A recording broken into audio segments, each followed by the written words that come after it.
mas que eu e você tenhamos uma audição espiritual bem ativada, amém?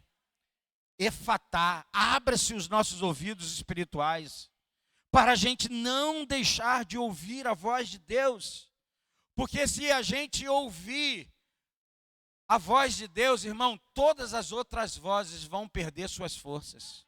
E olha que são um monte, hein? Internas e externas, sim ou não? Isso é desde o Éden, irmão. O homem deixou de ouvir a voz de Deus e começou a ouvir os ruídos do engano de Satanás para Eva e Adão, dizendo, é assim mesmo, será, colocando dúvida ao caráter de Deus. Tudo que Satanás continua ou tem trabalhado ferrenhamente é para colocar dúvida sobre o seu caráter, quem ele é. Se ele é isso mesmo, se ele faz mesmo o que ele disse, se ele vai cumprir mesmo o que ele disse. Ai, ai, ai, e você sabe do que aconteceu nessa transição, a queda, as consequências dessa queda, mas também a redenção dessa queda, o que aconteceu.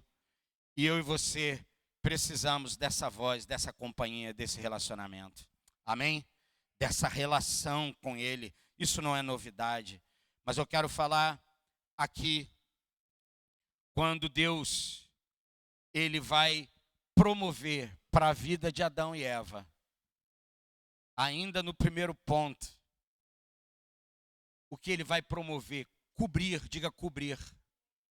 E Ele agora não cobre mais Adão e Eva com ou na verdade Ele não cobre, não. Adão e Eva que se cobriram com folhas de quê? Figueira. Eles produziram umas folhas para se cobrir da sua nudez, e você sabe que isso não tem a ver com a sexualidade, tem a ver com deslocar da conexão espiritual que eles tinham de apenas ouvir a voz de Deus e começaram a ouvir outras vozes, e mais precisamente a voz da serpente. Diga comigo, obediência parcial é desobediência. Às vezes a gente obedece só em parte e acha que está tudo certo. Obediência parcial é desobediência. Assim como Adão e Eva foram enganados, e nós comentamos aqui, Paulo vai falar isso lá em 1 Coríntios, se eu não me engano, capítulo 11, ele vai dizer, assim como a serpente enganou, assim eu temo que os vossos corações também sejam enganados, engodados. Em quê? Em obedecer parcialmente.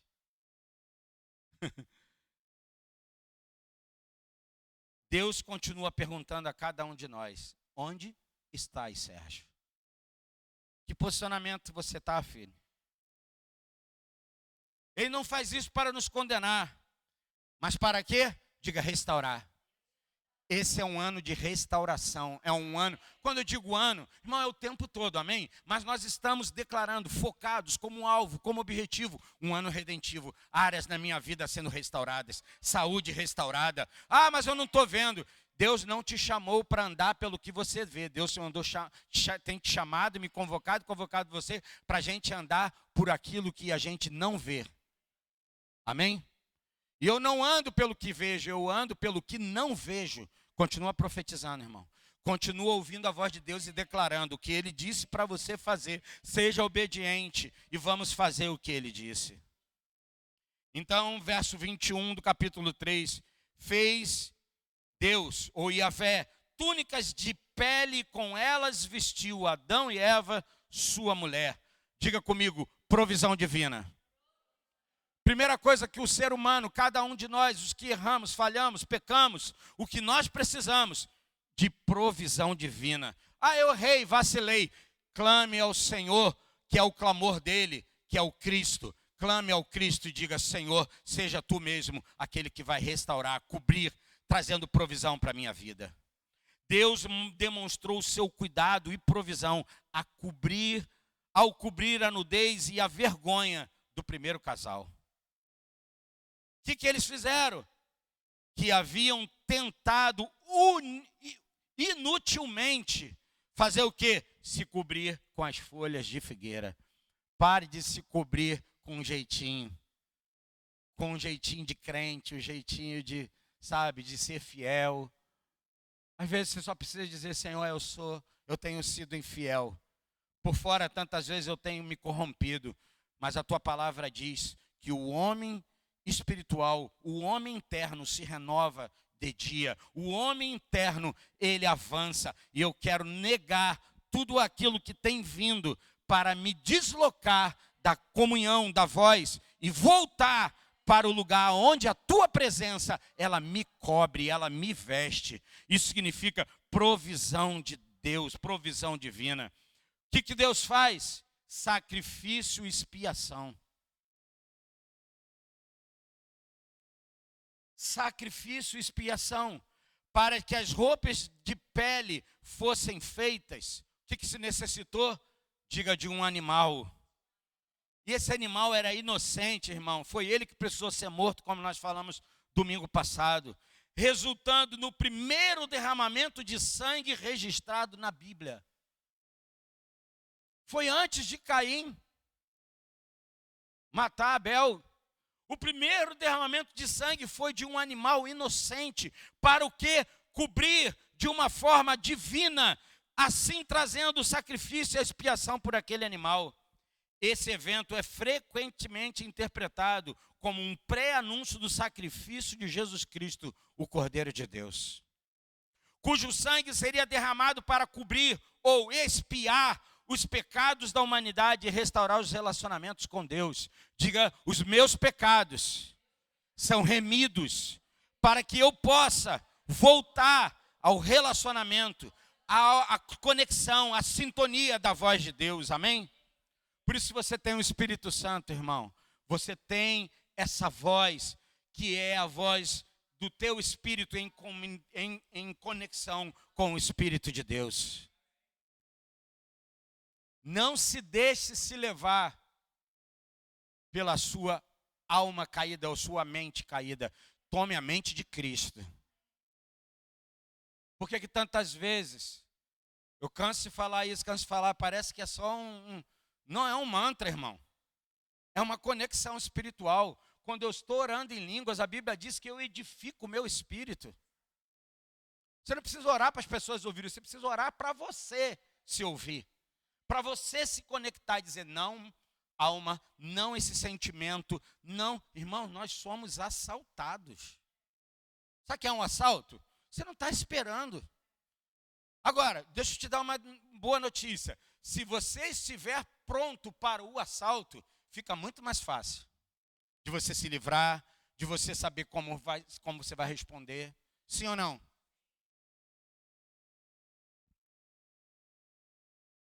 E o terceiro aspecto, provisão divina, sacrifício e expiação. Diga comigo, justiça imputada. Olha aqui, as vestes de pele simbolizam a justiça de Deus que cobre o pecador. Em contraste com as tentativas humanas, que significa as folhas de figueira de esconder a própria culpa e vergonha. Toda vez que você estiver se sentindo com culpa e vergonha, sabe o que você faz? Se exponha mais. Você quer cura para a sua vida resolver? Não fuja, em frente. Deus, onde está, Sérgio? Aqui, Senhor. Aqui aonde, filho? Teve medo? Está com vergonha de quê? Só que isso é antes, irmão. Antes da entrega, da oferta desse animal que representava o próprio Cristo. E agora? Esse problema está resolvido ou não está? Sim ou não, irmão? Então por que você continua se escondendo? Por que você continua envergonhado? Significa, sabe o quê? Falta de conhecimento no posicionamento. Se Deus diz em Romanos capítulo 8, versículo 1, nenhuma condenação há, meu irmão, por que você não se posiciona como alguém que não tem condenação? E não é que não tem pecado, é que não tem condenação. Não é isso que o apóstolo Paulo vai dizer? Ele diz, nenhum pecado temos. Não, ele diz, nenhuma condenação há. Significa, em qualquer tempo, não há condenação para mim e você que já estamos em Cristo Jesus. que você faz? Se apresente diante dele, diga: Senhor, eu caí aqui, ó. Aqui eu me demovi do posicionamento da fé, de ouvir a tua voz e comecei a ouvir o ruído de outras vozes, de outras sensações, de outros sentimentos. Ponto 2, as consequências da queda. Diga comigo: o pecado se multiplica. Aí nós precisamos tomar cuidado. O pecado também se multiplica. Assim como a justiça e o projeto de Deus é que a justiça se expanda, a justiça, se alastre. Não é isso que diz lá no livro do profeta Isaías? Vai dizer o quê? Firma bem as tuas e o faz o quê? E amplia e faz alarga a tua tenda, é presença, amplia a presença, amplia o mover, amplia a operação da justiça. E não o do pecado, porque o pecado também se alastra, é verdade ou não é? Mas você não tem que ficar os seus olhos no pecado. O pecado não é para você olhar, o pecado é para você se desviar. Você precisa olhar para o autor e consumador da sua fé. Às vezes nós damos mais ênfase ao pecado e ao diabo do que a Deus. Nós somos uma igreja que construiu o tempo todo, muitas delas, uma base mais preocupada com o diabo do que Deus diz. Verdade ou não é, irmão? É verdade ou não é? Nós nos apavoramos mais do que o diabo faz, do que Deus faz. Nós não criamos um temor pela voz, a consciência da presença e nos preocupamos com o resultado. O Saulo, acho que foi quarta-feira, ministrando aqui. Venha quarta-feira, irmão. O que você faz na sua casa quarta-feira? Se você tiver numa função muito importante, Deus te abençoe. Se não, venha como nós, como família, vamos juntar nossas forças para buscar o Senhor e ser mais expansão, amém? Da terra de abençoar. E o Saulo perguntava na quarta-feira, vou falar porque ele falou. Ele disse: irmãos, anos e anos e anos, na minha vida, depois da minha conversão, né, daquilo que Deus convergiu no meu coração, eu andava e eu tinha um pavor do inferno. Eu acho que eu temia mais ele por medo do inferno do que o desejo de fazer a sua vontade. Alguma coisa nesse sentido, né, Saulo? Não, ela vai me corrigindo aqui, fala. Pode falar, irmã. Ah, eu também me identifico, ela falou que se identifica.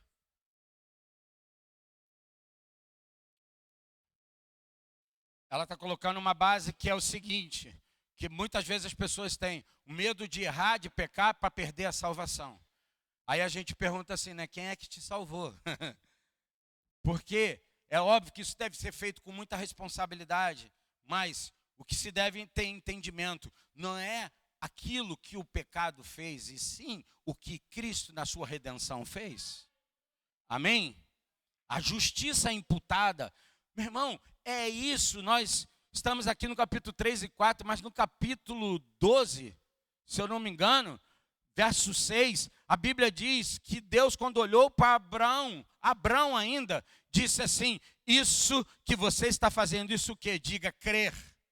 Meu irmão, crer é tão fundamental, é tão elementar, como eu preciso do oxigênio e você precisa.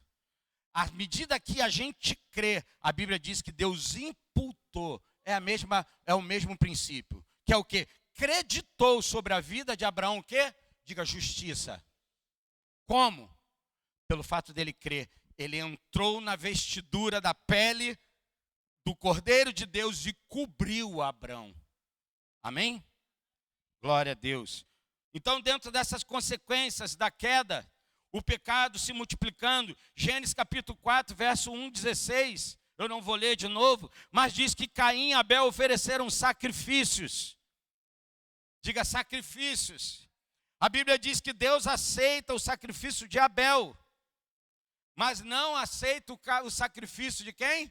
De Caim. Eu não quero entrar no mérito, porque aceitou de um no outro. É só você estudar e ler que você vai perceber o motivo. O motivo não está necessariamente apenas no que foi entregue, é como foi entregue, o que o coração respondia, o que o coração falava. Tanto é verdade que à medida que Caim se sente rejeitado, diga rejeitado, diga cuidado. Escuta aqui, igreja. Cadê a igreja? Cadê a igreja? Faz assim um sinal para mim. Faz assim, isso. Quero ver todo mundo dando um sinal para ver se você está ouvindo mesmo. Até aquele que está lá atrás, ó, pegando lá o... Não, primeiro bota o negócio no lugar, porque senão tu vai deixar esse negócio cair. Você mesmo, Vinícius. Faz um sinal assim agora para mim, ó. Tá trabalhando lá, ó. Isso. Cadê aqui vocês? Quero ouvir todos vocês. Quero saber se você está me ouvindo mesmo, isso. Ou pelo menos prestando atenção. Deixa eu te falar uma coisa. Se você e eu não aprendermos a nos livrar de uma coisinha que se chama ofensa. Diga ofensa. Se você for ler o texto que Jesus está ensinando, é necessário que os escândalos venham. Diga, é necessário. A palavra que aparece no original com escândalo, dentro de uma construção do original, não é escândalo, é ofensa. É necessário que a ofensa venha. Para quê? Para que eu e você possamos desenvolver numa autoridade espiritual. Porque crente que não aprende a se livrar da ofensa. O que é a ofensa? O que é a ofensa? É você ser fisgado por algo que alguém fez. Quer com a intenção ou não, você se sentiu como alguém que foi rejeitado, alguém que foi deixado, injustiçado, abandonado. Pode botar aí o que você quiser. Se você tomar essa, né, como uma isca, né, ou como um visgo, eu sou muito urbanoide, mas cheguei a conhecer pessoas que já ia dar um problema hoje em dia, né? Mas para prender passarinho, fazia o quê? Pegava um galho e colocava um visgo, tipo uma cola. Quando o passarinho pousava naquele galho, o que ele ficava? Preso. Lembra lá do salmista que diz que, como é que diz lá o versículo? Que fala que era como o versículo que fala como se era uma arapuca, o laço do passarinheiro. A ideia é um laço que te prende que você não percebe. A isca que Satanás utiliza e continua utilizando nos nossos dias é a ofensa, que tantas vezes você não vê, mas ela às vezes pega em você. E se você não for muito sagaz, muito com entendimento e conhecimento, você vai ficar preso a ela. Por isso Paulo vai falar sobre a raiz de amargura. Ela cresce e se espalha. O que uma raiz de uma árvore faz? Enquanto ela tem lugar para se estender, ela se estende, ela se alastra. Cuidado com as sensações. Diga sensações. Diga expectativas. Deixa eu achar uma outra palavrinha aqui. Carências. Todos nós temos carências, sim ou não? Não tente preencher as suas carências no seu marido, na sua esposa, nos seus filhos. Não tente. Sobretudo no seu pastor. Estou brincando. Que vai ser pior ainda. Quantos estão entendendo o que eu estou falando?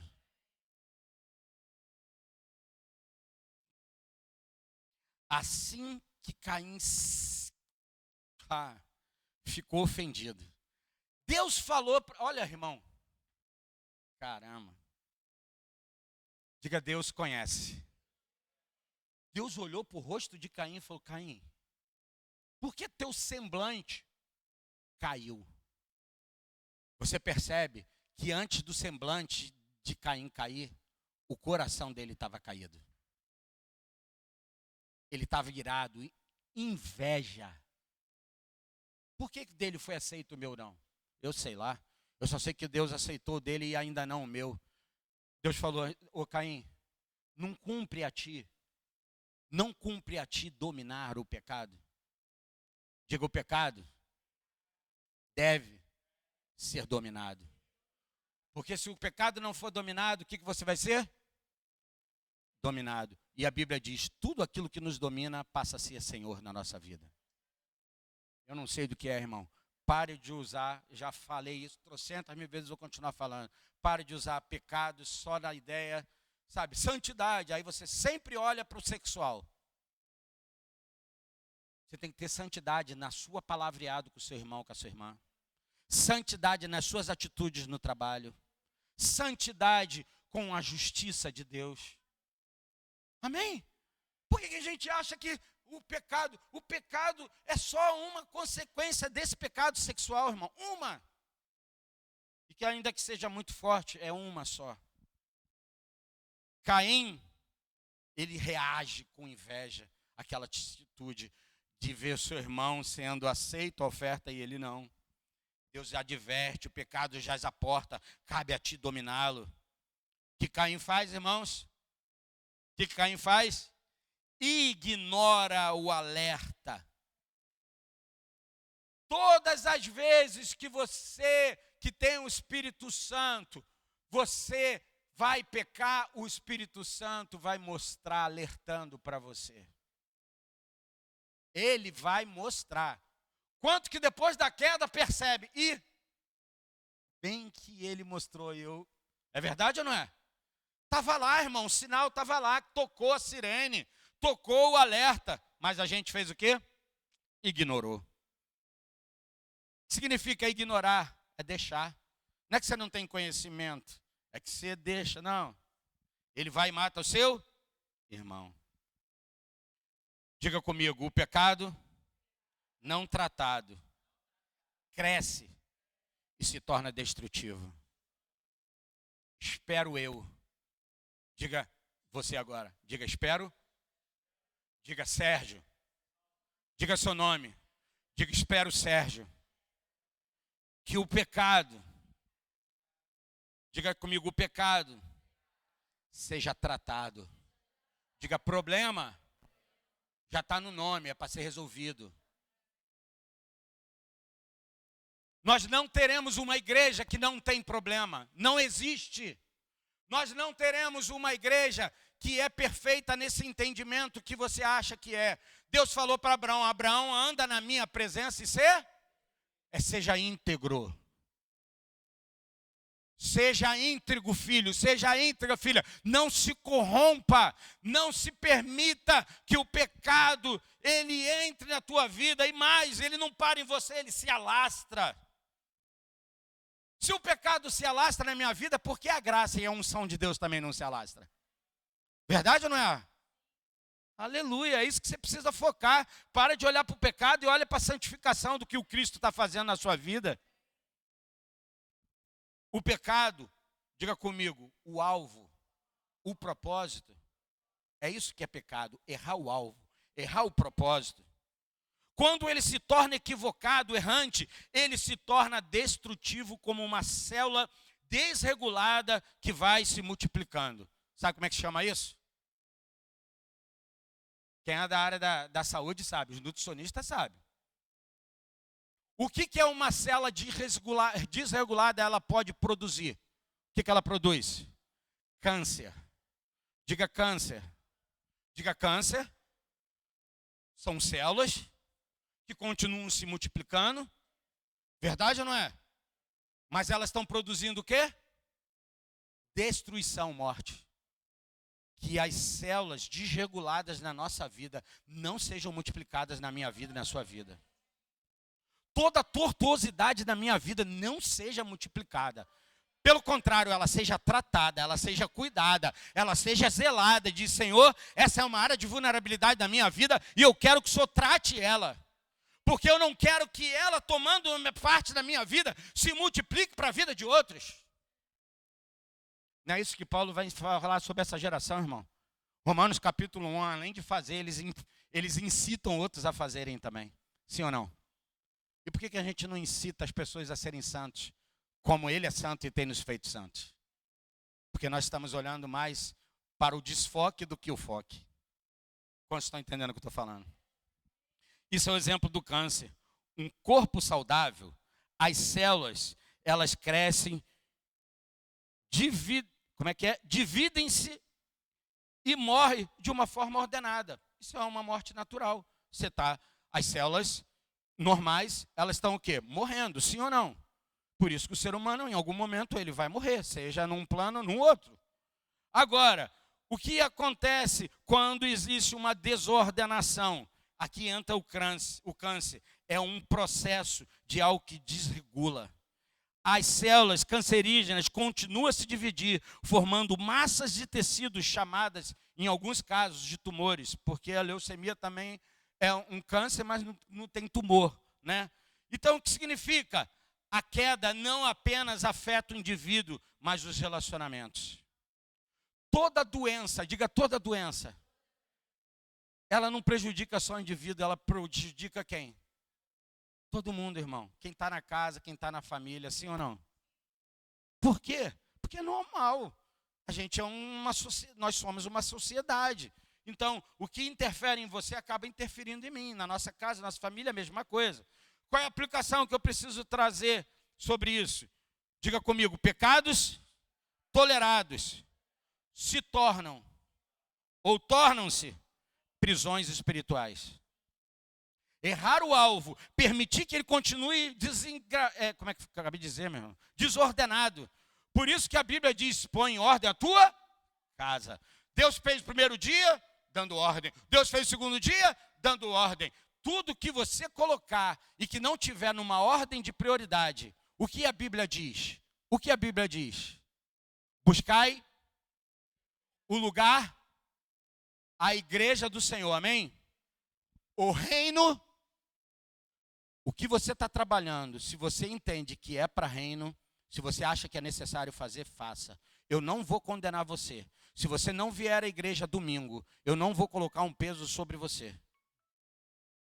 Agora você precisa saber por que você está trabalhando no domingo. Por que você está trabalhando naquele outro dia? Por quê? Ah, é sobrevivência. Você é autorresponsável por aquilo que você faz. Ah, eu trabalho num plantão. Ok. Você pode até não ir no plantão, mas você pode também saber que no dia seguinte você pode estar fora do plantão. É verdade ou não é? É um sistema, você não tem como evitar isso. Agora, você profissional liberal, você que trabalha, tem coisas que você fala, eu vou abrir mão por causa do reino. Qual reino? Que não é o reino das minhas finanças. É o reino do meu Senhor. Eu estarei entregando. Isso também será uma oferta para Deus. Senhor, hoje eu abro mão disso e daquilo, seja lá o que for, para entregar ao Senhor. E ninguém viu a escolha que você fez, mas Deus viu. Deus computou aquilo que você abriu mão para dizer, Senhor, hoje mesmo eu serei o sacrifício vivo para ti. Diga comigo, inveja, ira, não confrontados, produzem morte. Por isso Deus falou, rapaz, ô Caim, por que você está cheio de inveja por causa do seu irmão, rapaz? Porque seu coração está irado. Diga ira. Preste atenção que eu vou falar para você. A Bíblia diz irai. Então é possível se irar com o irmão. E mesmo assim não pecar contra o irmão. Eu espero que quando eu me irar contra você, eu esteja irando não com você, estou irando com aquilo que está entre nós. E eu espero que também você faça a mesma coisa. Porque a gente está resolvendo um problema. A ira me deixou, naquele momento, completamente, sabe? Ah! De novo! Pergunto eu para você. Quando Jesus começou a andar sobre as águas, o que os discípulos acharam? Eles eram crentes demais, irmão. Andavam com Jesus. O que eles achavam? Que era um? Pergunto eu para você. Por que fantasma? Todas as vezes que você distorce algo que é claro da voz de Deus, você produz um fantasma, algo que não existe. Eles começaram a ver coisas que não existem. Eles podiam dizer, sei lá o que é. Podiam até dizer, pode ser um demônio. Mas eles disseram um fantasma. Jesus foi tão lindo, foi ou não foi? Pedro, fala. Quem é? Sou eu, o Senhor. É tu mesmo? É. Manda eu ir ter contigo. Puf, puf, puf, puf. Você sabe. Em determinado momento ele começou o quê?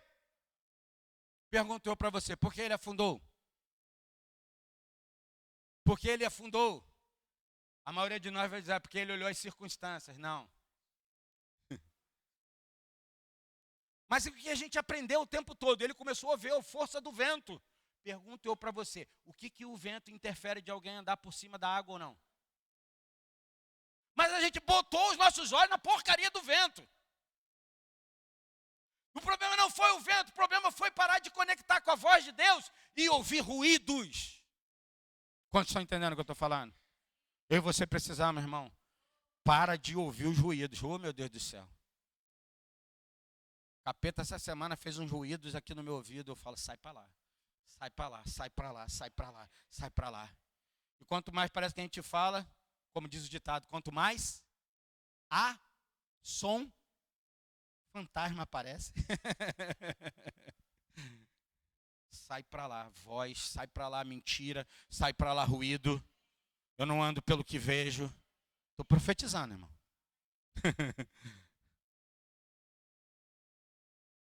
Nós só somos super espirituais e não super homens. Somos aquilo que nós conectamos do Espírito do Senhor. Jesus passa, entra no barco. Sim ou não? Presta atenção. Quais são as palavras de Jesus? Ô, filhão. Eu os amo tanto, filhão. Como eu amo vocês. Foi isso que Jesus falou, irmão? O que Jesus falou? Ó geração incrédula. Por que duvidastes? Meu Deus. Nós somos tão menino que a gente ouve uma repreenda dessa do Senhor, a gente deixa ele na hora. Tu não sabia? Tu não viu o sufoco que eu estava passando? O mar estava crescendo, tudo agitado, nós íamos morrer. Na outra ocasião, eles acordaram Jesus. Eu não sei se nas duas passagens fala a mesma coisa. Eu acho que é nessa que eles acordaram Jesus. Ei, não te importa que pereçamos? Jesus disse, rapaz, sabe o que significa isso, irmão? Cresce aqui comigo, cresce comigo. Irmão, Jesus falou assim, caramba, até quando eu vou estar com vocês? Vocês já deviam ter aprendido isso, mas como? Repreender vento, repreender, irmão, repreender a incredulidade, repreender a insegurança, o medo, o pavor. Eles já deviam ter aprendido. Uau! Pergunto eu para você, o apóstolo Paulo andou com Jesus? Mas o apóstolo Paulo teve pisadas mais avançadas do que os discípulos tiveram. E eu pergunto para você, por quê? Por quê? Sabe por quê?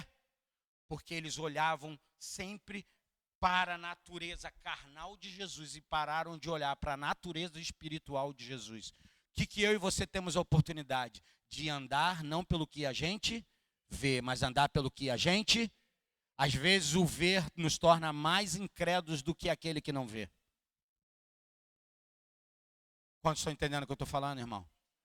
Paulo viu literalmente o que Jesus fez. Ele ouviu, ele não andou nem com ele.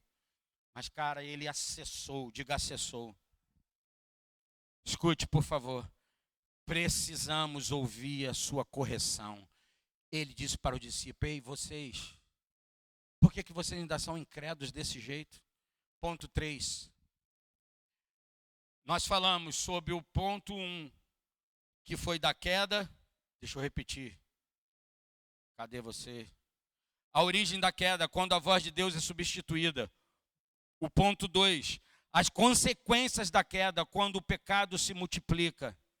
E agora eu quero falar sobre a redenção, a esperança da redenção, a graça que permanece. Diga comigo, a esperança da redenção. Qual é a esperança da minha redenção? Diga comigo, irmão, a graça. Diga o Cristo, que permanece. Ele não apenas foi nos dado, ele permanece, amém? Gênesis capítulo 3, 15 diz, Deus vai prometer ali, debaixo daquela sentença, a Adão, Deus promete que a descendência da mulher vencerá a serpente. Aqui é o primeiro anúncio do evangelho. O evangelho foi manifestado só lá em Mateus? Não, irmão. Quantos de nós falamos isso, irmão? Quantos? Repetidas vezes. Não, é lá, o evangelho começa em Mateus capítulo 1. Não, o evangelho começa em Mateus capítulo 3, verso 15. Gênesis. Obrigado. Olha o que diz o verso 15 de Gênesis 3. Estabelecerei inimizade entre ti e a mulher, entre a sua descendência e o descendente dela, porque este te ferirá a cabeça e tu lhe o quê? Picarás o calcanhar. Diga, a inimizade é entre a serpente e a descendência da mulher. Quem é a descendência da mulher? Diga, Cristo. Qual é a consequência? Diga, a minha vida em Cristo, ela luta contra o quê? A consequência o quê? Da serpente. Diga, o pecado. Aqui está a luta. O pecado, ele quer porque ele deseja porque deseja. Para quê? Nos desviar do foco da vontade e do propósito de Deus. Tem gente que diz, eu não sei qual é o propósito de Deus. Deixa eu te falar uma coisa, irmão. Se você não sabe, já devia saber. Eu não sei o que eu faço, Sérgio. Eu não estou te falando o que você faz. Como faz? Isso pode ser de muitas formas. Uma coisa você precisa ter clareza. Eu sei qual é o meu propósito. Diga comigo, eu sei qual é o meu propósito. Diga, eu sei qual é o meu propósito. Diga, ser filho, ter irmãos e conviver com uma família. Diga, ser filho, conviver com os irmãos, junto da família. Esse é o seu propósito. Descompliquei a sua cabecinha? Agora, como você vai fazer? Como você vai servir? Irmão, nós não estamos falando, o que nós queremos trazer é fundamento. Nós não queremos dizer para você como que você faz. O Espírito vai mostrar, o Espírito vai despertar, nós vamos ajudar você, mas não é sobre o que fazer ou como fazer, é ter entendimento, porque faço. Eu sou filho, eu tenho irmãos e eu convivo com uma família. Como é que você vai deixar de congregar, irmão? Se você deixar de congregar, você quebra esses princípios. Eu não estou falando de você não ser salvo. Não quero entrar nesse mérito. Eu estou só querendo dizer que você não tem o privilégio. Qual? De viver em família. Porque quando um cai, é o outro que... Mas se você estiver sozinho, quem é que te levanta, irmão? Independência nunca foi um projeto de Deus. Deixa eu te falar uma coisa. Essa foi a sugestão da serpente. Se você fizer, você vai ser que nem ele. Independente.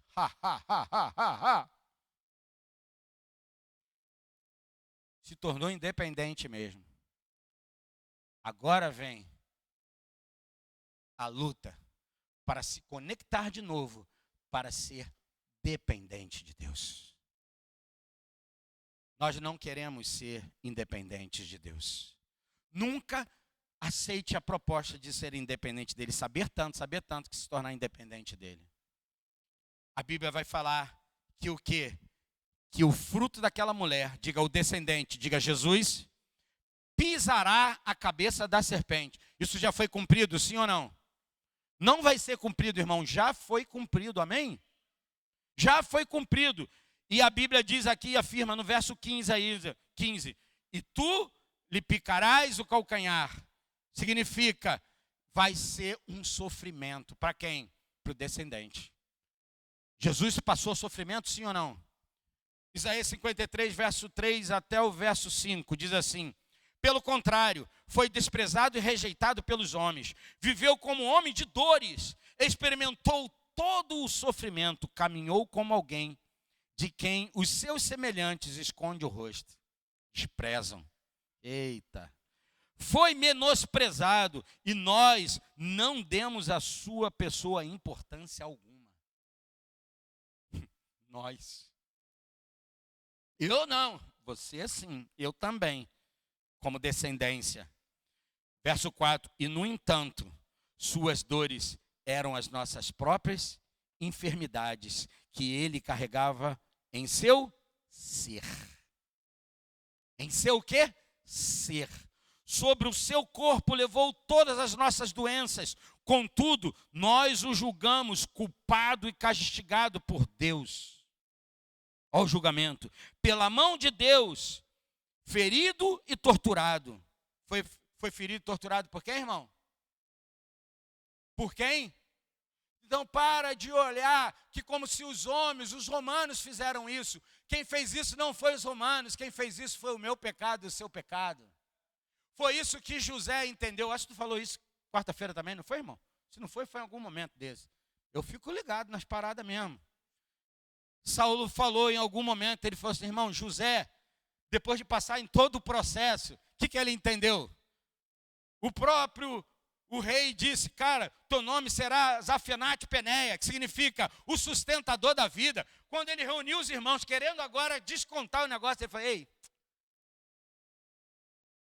não foram vocês que fizeram isso não, foi a mão do meu Deus. Para que pudesse preservar toda uma descendência. Irmão, o teu sofrimento tem que ter propósito. Diga, o meu sofrimento, você terá. Se você mandar eu virar para lá, eu viro para lá. Ele vai mandar eu virar para cá, eu vou virar para todos os lados. O teu sofrimento, porque a vida do cristão não é sem problema. Deus não nos tirou desse plano da terra. Deus está nos fazendo entender por que eu estou passando por sofrimento. Aí eu preciso entender se esse sofrimento que eu estou passando são escolhas da minha desobediência ou são projetos que Deus está fazendo. E tantas vezes a gente fica confuso com isso. Sim ou não? Então, se você ficar muito confuso, você entrega para Deus e fala, Senhor, me mostra e me traz clareza. Isso é a minha desobediência, mirando, tendo inveja, irado com meu irmão, tendo inveja, sentindo isso, ou é o processo do Senhor? Porque se a gente entender que o processo de Deus, você pode ir até para uma cadeia. Está amarrado, Sérgio. Irmão, quantas pessoas injustiçadas às vezes estão dentro de uma cadeia? Pergunto eu para você, Paulo foi parar na cadeia porque ele fez coisa errada? Silas? Mas quando ele estava livre, as cadeias se arrebentaram. Todo mundo agora percebeu que parecia uma visão. Não, está aberto mesmo. Botou o pezinho para fora e falou, caramba, vaza! Foi isso que Paulo falou? Paulo deu um grito para o carcereiro e falou, não faça isso. O cara pira. Diga, aspirações de Deus. Não sei se você está pronto. Não sei se você está pronto para aspirações de Deus. Nem eu, irmão. Mas com que eu entendendo ou não, você pode fazer. Aspirações de Deus. Rompeu. Não, cara, mata não. Estou aqui. Está todo mundo aqui. Cara, o cara tinha tanto governo. Até os rebeldes que estavam lá não vazou. Ficou todo mundo. E Paulo começou então a ministrar aquele homem começa então a limpar as feridas de Paulo, irmão. E faz uma reunião e a casa daquele homem se salva. E Paulo podendo ir embora, ele falou, não, quero ir embora não, quero ser julgado. Ah, meu, para. Isso é uma loucura, irmão. Eu quero ser julgado. Botaram ele e botaram gente para cuidar de Paulo. Trocava. Como é que fala isso o plantão, quando que fala, não é plantão? Trocava a guarda, a escala de guarda. Trocava. Cada guarda que parava na escala de Paulo tomava-lhe de Cristo. E olha para a palavra, a Bíblia diz, e a história diz, que aquela comunidade de soldados foram se convertendo e as famílias foram sendo convertidas ao Senhor. Meu irmão, quando alguém está debaixo de um propósito, nem cadeias prendem e segura essa pessoa. É isso que eu tenho aprendido com algumas pessoas. Eu falei, meu Deus, que tamanho de angústia. Ela podia estar sofrendo numa cama, entrevada, chorando. Mas ela resolveu que as dores dela vão ter relevância. Para quem? Para curar outros, transformar outros. Posso ouvir um amém? Que as suas dores sirvam para isso, irmão. Não para alguém ficar olhando para você, que peninha. Eu sei que a minha mulher está sofrendo, a minha esposa. Minha esposa e minha mulher estão sofrendo, minha mãe está sofrendo. Mas vou te dizer uma coisa. A gente só precisa se compadecer em amor. Porque o Senhor tem cuidado delas. A misericórdia e ora, sabe, fortalecendo a fé. Diga, fortalece a fé, Senhor. Amém? O processo elas vão aprender, eu também vou aprender. Tantas vezes eu estou aqui com dor. Mas a dor não é maior do que aquilo que o propósito quer promover. Amém? Eu parei aonde, irmão? Qual versículo? 4. No entanto, suas dores eram as nossas próprias enfermidades que ele carregava ao seu ser, sobre o seu corpo, levou todas as nossas doenças, contudo, nós julgávamos culpados, castigados por Deus, pela mão de Deus, ferido e torturado. Olha aí, foi aqui que eu parei sobre. Mas, de fato, ele foi transpassado por causa das nossas próprias, o quê? Culpas e transgressões, e foi esmagado por conta das nossas iniquidades. O castigo que nos propiciou a paz, diga propiciação, é a mesma que aparece lá na arca, propício. O castigo que nos propiciou a paz caiu sobre ele. E mediante suas feridas fomos o quê? Verso 11, logo depois do sofrimento, ele contemplará o resultado da sua obra. Meu irmão, foi isso que Moisés viu. Eu não quero ser tratado como uma filha do faraó. Não quero. Eu rejeito. Agora eu já sei quem é o meu Salvador. Agora eu já sei. Eu prefiro ser maltratado. Moisés foi maltratado? Foi. Foi deixado? Foi. Viveu no deserto? Viveu. Culpa de tantas as suas erros de alvo? Sim. Mas Deus estava com ele. Deus foi com ele. Amém? Só não entrou na terra prometida, mas deixou o caminho aberto para o seu discípulo Josué, que compreendeu com revelação coisas que Moisés não compreendeu. Para de olhar para Moisés como fosse o cara. Para de olhar para Paulo como ele fosse o cara. No outro dia eu compartilhava com a minha esposa. Paulo, eu acho, é um achismo, tá bom? Eu acho que foi o cara que mais compreendeu Cristo na sua era, na sua geração. Mesmo assim, eu não tenho dúvida que ele não acessou tudo. Por mais que ele estava acessando a mente de Cristo, ele não acessou tudo. Então, sabe qual é o meu maior referencial? Diga Jesus. Diga Jesus. Diga Jesus. Ele está desde o início e ele está lá no fim. Paulo morreu, Apolo morreu, Sérgio morreu. Estou morrendo. Você também está morrendo. Passou a velha natureza ou já morreu completamente. Mas, logo depois do sofrimento, ele contemplará o resultado da sua obra, o empenho da sua alma. E ficará o quê? Satisfeito, mediante a sua sabedoria, o meu servo, o justo, diga o justo, justificará. Estava profetizando, irmãos, está em Isaías. O justo justificará a muitos e tomará sobre si mesmo as más obras dos seres humanos. Ele tomou ou não tomou? Colossenses capítulo 1, assim vai. Eu quero já ir finalizando, Gálatas 3,15. Paulo, esse homem que acessa tantas profundezas de Deus, no verso 15 ele vai dizer assim: caros irmãos, eu vos falarei em termos simplesmente humanos. Assim mesmo, considerando que um testamento seja feito por mãos humanas, ninguém o poderá anular depois de haver sido o quê? Ratificado, nem ao menos lhe acrescentar algo. Um documento, quando ele está regidido, sabe, firmado, nada pode mudar ele. Ele está chancelado, ele está lá no cartório, ele foi registrado. Pá! Os cartórios espirituais. Desse mesmo modo, olha aqui que ele vai dizer. As promessas foram feitas a quem? Saulo leu isso aqui. As promessas foram feitas a Abraão e ao seu. Olha aí, irmão, por favor. Está escrito aí? Ah, não está. Verso Gálatas 3,15. Eu quero que você olhe para aí. Ó, as promessas foram feitas a Abraão e ao seu descendente. A Escritura não diz aos seus descendentes, como se falasse de muitos, mas de um só, ao seu descendente, que é.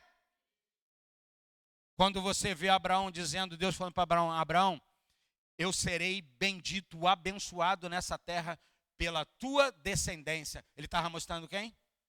Não era o Isaac, era o Cristo. Você vai entender que no capítulo 21 a promessa é cumprida. No capítulo 22 Jesus diz, Deus diz melhor, me dá, entrega. Você vai saber quem é que está no governo quando Deus pede alguma coisa para você. Se o seu filho for pedido para ir para algum lugar que seja longe de você, você vai deixar ir?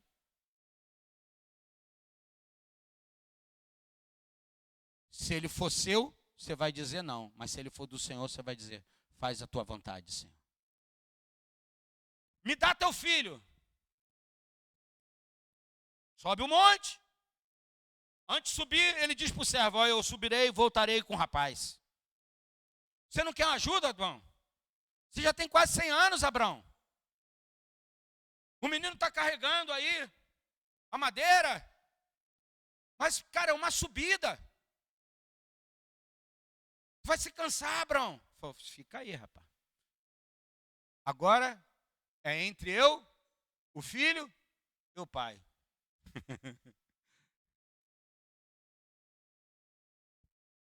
Preparou tudo. Falou com Isaac. Para de ser menino e pensar que o Isaac estava naquele lugar. Sabe? Ele deixou ser amarrado. Diga, deixou ser amarrado. Só alguém que tem consciência do que está para acontecer pode fazer isso. Eu vou ser o sacrifício, pai? Deus providenciará para si o sacrifício. Botou no altar, diga altar, diga altar, diga 2026. É o ano de deixar coisas ou tudo no altar. E quando você deixa no altar, já não é mais teu. É do altar. É do lugar da entrega. Você já entregou seu filho? Já entregou sua filha? Já entregou seu esposo? Já entregou sua esposa? Já entregou seu trabalho? Já entregou sua saúde? Já entregou suas finanças?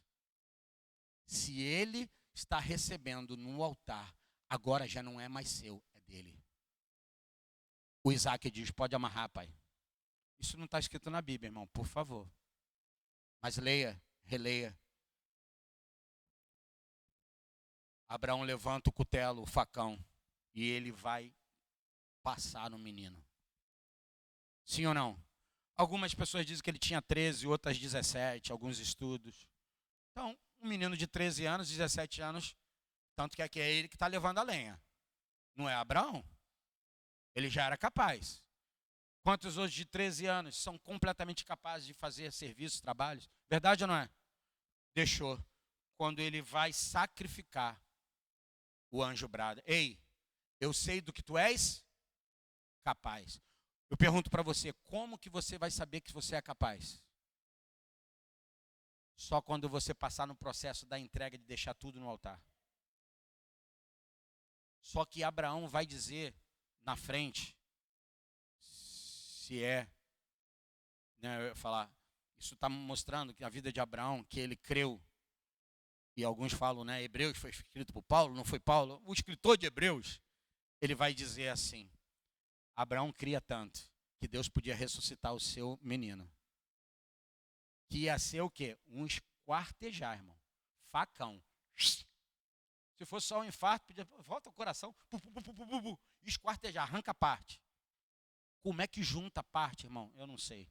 Ezequiel 37 também fala que os ossos começaram a se juntar aos ossos e começou a se fazer um grande exército, amém?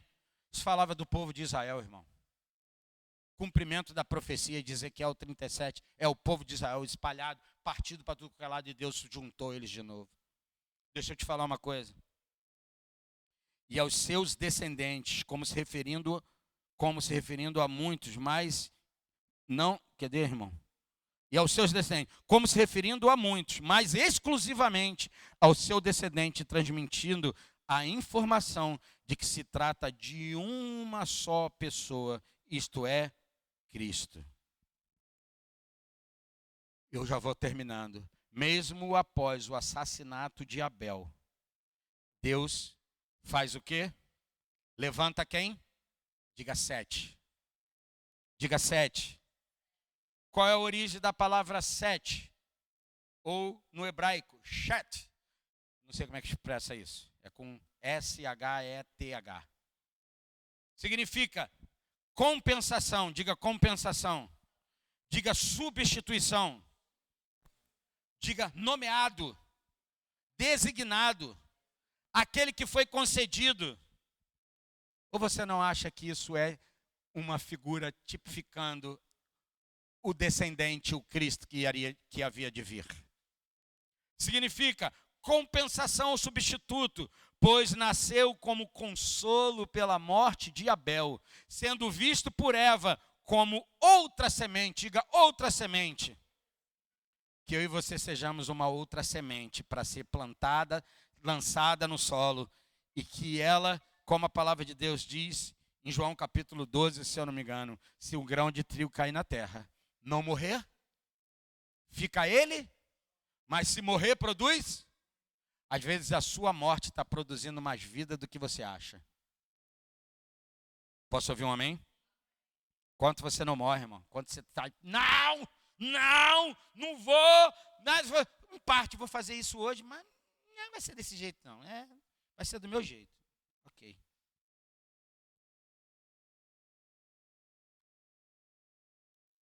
Outra semente dada por Deus para continuar a linhagem, a descendência.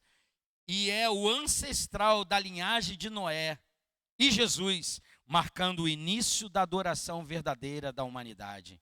A linhagem da promessa continua e os homens passam a invocar o nome do Senhor depois da geração de Sete. Como essa ênfase, sabe, cristológica, nós podemos dizer para você, diga comigo, a redenção não depende do homem, mas da iniciativa de Deus. Nunca foi a iniciativa do homem. Era uma resposta do clamor de Deus. Diga, clamar é aquilo que já está sendo publicado. Existe um clamor. Desde que Abel morreu, a Bíblia diz, o sangue do teu irmão clama a mim. E figuradamente já apontava pelo sangue do Cristo que subiria como um incenso para dizer, foi pago, já foi resolvido, está tudo quite e agora nós estamos num novo pacto, numa nova aliança. Posso ouvir um amém? A substituição veio. A substituição pelo meu pecado, pelo seu pecado. A substituição, a compensação daquilo que foi nos tirado.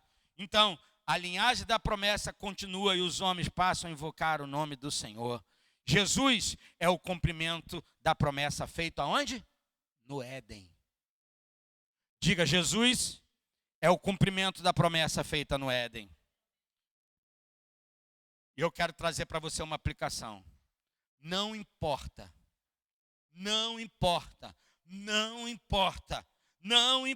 Sérgio, quão profunda seja a queda. Não importa quão profundo você caiu, quão profundo você se desviou, o quão profundo você se desgarrou da voz de Deus, da voz que te guia, que te alimenta, que te fortalece. Não importa essa queda, a graça de Deus é maior.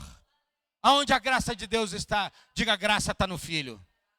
Diga comigo, o amor de Deus, a graça do Filho e a comunhão do Espírito. Está pronto ou não está pronto? O amor de Deus, irmão. A graça é de quem? Do Filho. E a comunhão? É do Espírito na família. Posso ouvir um amém? Não importa quão profunda seja a queda. Quando eu estou falando não importa, no sentido de que você que já teve o entendimento da revelação, do quem é a oferta e do que foi a entrega, amém? A graça de Deus é maior. Deus transforma histórias marcadas pelo pecado em um instrumento da sua glória. Se um dia eu fui um instrumento para machucar, ferir pessoas, eu não tenho dúvida que fiz isso. Também fizeram comigo. Eu me lembro de algumas circunstâncias que eu levei a pessoa a provar a primeira bebida, a incitar alguém a fazer algo assim, assado. Mas hoje eu também sou um instrumento de incitar as pessoas para receberem a restauração, a graça, o poder da restauração. Posso ouvir um amém? Romanos 5,19, eu já estou terminando. Sendo assim, por meio da descendência de um só homem, muitos se tornaram pecadores. Assim também, por intermédio da obediência de um único homem, muitos serão feitos o quê? Justos. Diga justos. Diga eu sou um justo. Eu sou um justo. Diga mais alto, diga eu sou um justo. Diga fé. Vem através de ouvir a palavra de Cristo. Diga eu sou um justo. Eu não vou ser justificado, eu já sou justificado. Diga eu sou um justo. Olha aqui agora, para completar, para ver se isso não é verdade. A lei foi instituída para que a transgressão fosse o quê? Ressaltada. Foi avultada, se mostrou. Para que veio a lei? Para que Deus deu a lei a Moisés? Para mostrar que o homem era incapaz de se salvar. E o homem está querendo cumprir lei. Para de ser cumpridor de tarefa na igreja no sentido de, não é que você não tem que fazer, você tem que entender por que você faz. Não é o cumprimento de todas essas regrinhas que vai fazer você um justificado. O que vai fazer você um justificado é você ter fé naquilo que a oferta de Deus foi entregue em Jesus Cristo. E você disse, eu aceito, Senhor. Eu recebo, Senhor. Posso ouvir um amém? Aí você vai entender. A lei foi instituída para que a transgressão fosse ressaltada. Mas onde abundou o pecado, o quê? Superabundou a graça, para que assim como o pecado reinou na morte, assim também reine a graça pela justiça, para outorgar vida eterna por intermédio de Jesus Cristo, nosso Senhor. Fique de pé, por favor. Diga comigo, a minha resposta. Não, vai ficando de pé e fala alto. Diga, a minha resposta deve ser, faça assim com o seu dedinho, diga arrependimento, diga fé, diga adoração. Diga arrependimento, fé e adoração. Diga adoração, diga entrega. Isso é adoração, irmão. Adoração não é cantar. Cantar é uma forma. A adoração é entrega.